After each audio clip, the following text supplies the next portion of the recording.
I don't know. I don't use a lot of game theory as I put price theory together. It's not that there's some of the concepts aren't there.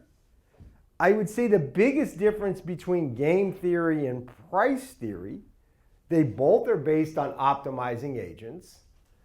They're both based on the notion of equilibrium. The biggest difference between the two is the emphasis on markets and competitive market outcomes as opposed to interactions of small numbers of players.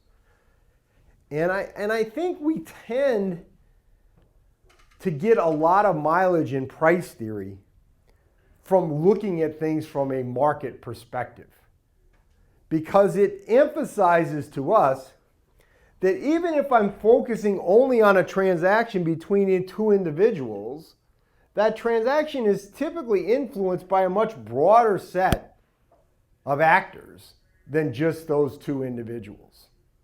And I think that price theory constantly pushes us back in that direction.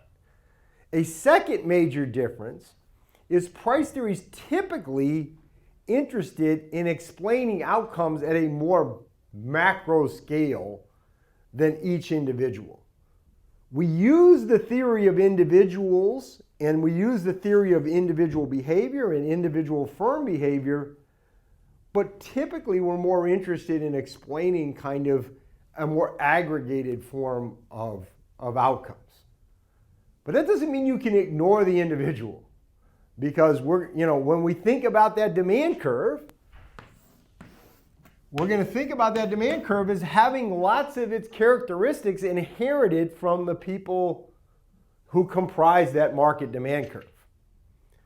But also, and this is I think where we differ so much with game theory, we're going to think about how are the markets surrounding this market maybe going to respond. And that bringing in that market response is part of doing price theory well. Okay, and I can give you an example of where that comes in.